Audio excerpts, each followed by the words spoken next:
Hello बच्चों कैसे हैं आप लोग। ओके, तो आप लोगों को दीपावली की ढेर सारी शुभकामनाएं। आज आप लोग फिर बेसिक लर्न एकेडमी चैनल के माध्यम से मेंसुरेशन का सेकेंड पार्ट से सीखेंगे।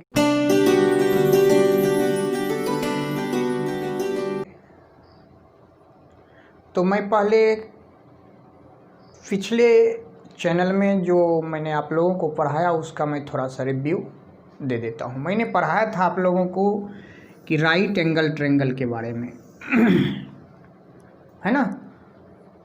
तो ये राइट एंगल ट्रायंगल ये 90 डिग्री पता ही है। इसको बेस कहते हैं, इसको परपेंडिकुलर या हाइट, ध्यान रखना है, परपेंडिकुलर या हाइट कंफ्यूज नहीं होना है।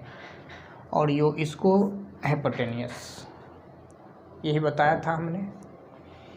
इसके एरिया का फॉर्मूला हमने बताया था 1/2 मल्टीप्लाई बेस मल्टीप्लाई हाइट, है ना।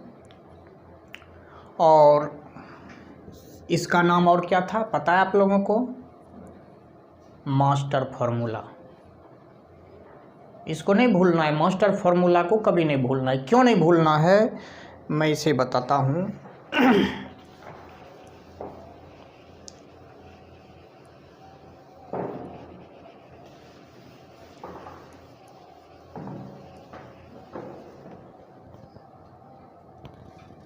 अब इसके बाद चलते हैं हम लोग इक्विलैटरल ट्रायंगल में। इक्विलैटरल ट्रायंगल में तीनों साइड्स इक्वल होते हैं।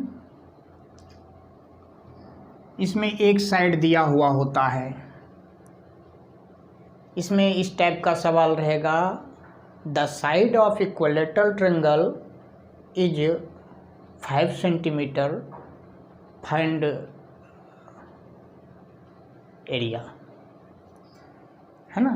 तो इसमें एक ही साइड है, इसीलिए इसमें 3 साइड इक्वल होते हैं, इसीलिए इसमें एक ही साइड दिया हुआ जाता है, इसलिए तो इसमें कंफ्यूज नहीं होना है। तो इसका फार्मूला होता है √3/4 मल्टीप्लाई साइड स्क्वायर। फार्मूला आप लोग नोट भी कर सकते हैं या बुक में भी पीछे स्टार्टिंग में दिया हुआ होता है। तो ये इसका फॉर्मूला होता है समझ गए। नंबर 2 है आइसोसेलेस ट्रायंगल। आइसोसेलेस ट्रायंगल में 2 साइड्स इक्वल, है ना।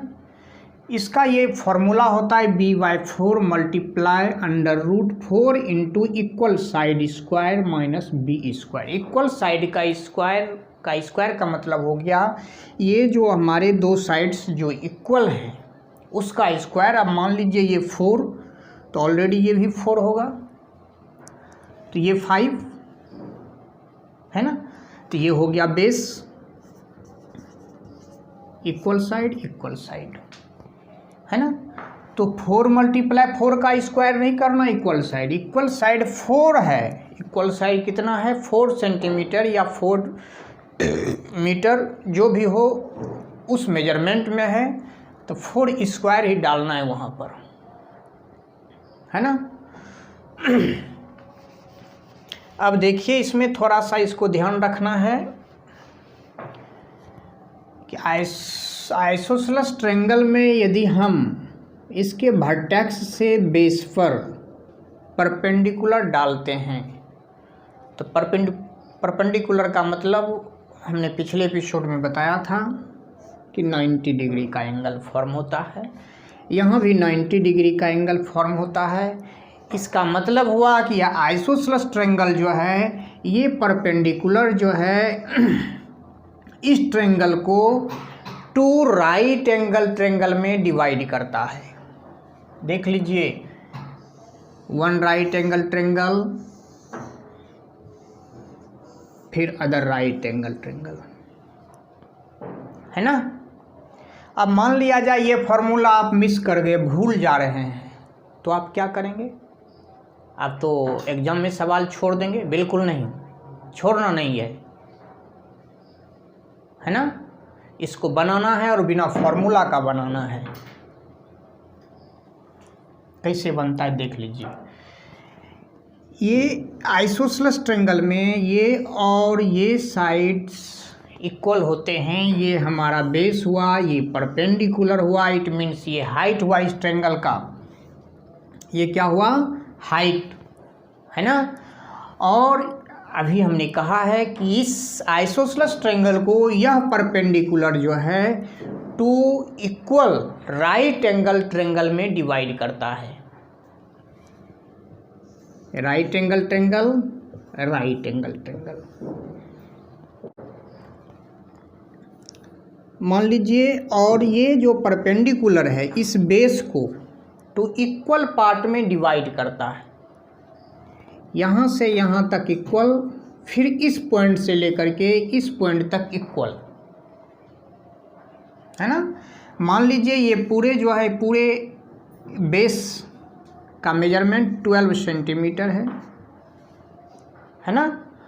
तो इस पॉइंट से लेकर के इस पॉइंट का मेजर 6 सेंटीमीटर, अगेन इस पॉइंट से इस पॉइंट तक का मेजर 6 सेंटीमीटर।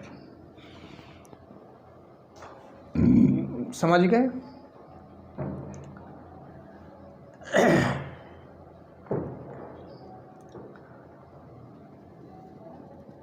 अब देखिए, अब इस राइट ट्रायंगल में ये बेस, ये परपेंडिकुलर और ये हाइपोटेन्यूस, यही हमने बताया था ना।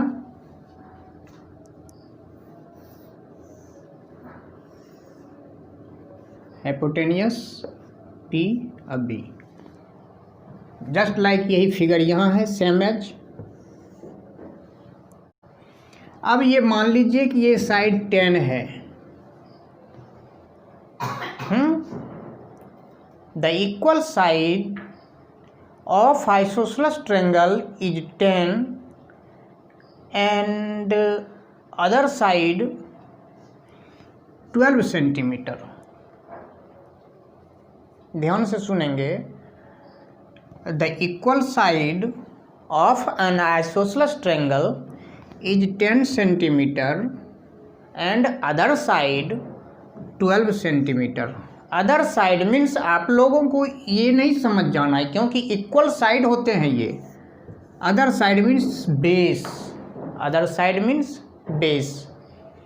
ये आपका बेस है, अदर साइड 12 सेंटीमीटर है और इक्वल साइड 10, तो ये भी 10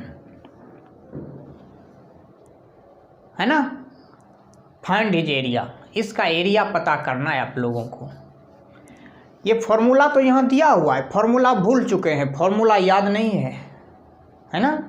थोड़ा इसका लंबा फॉर्मूला होता है, फॉर्मूला में थोड़ा सा कंफ्यूज कर रहे हैं, तो सवाल को छोड़ना भी नहीं है। क्योंकि आप बेसिक लर्न एकेडमी के माध्यम से मैथमेटिक्स सीख रहे हैं, पढ़ नहीं रहे हैं, आप सीख रहे हैं मैथमेटिक्स, तो सीखिए।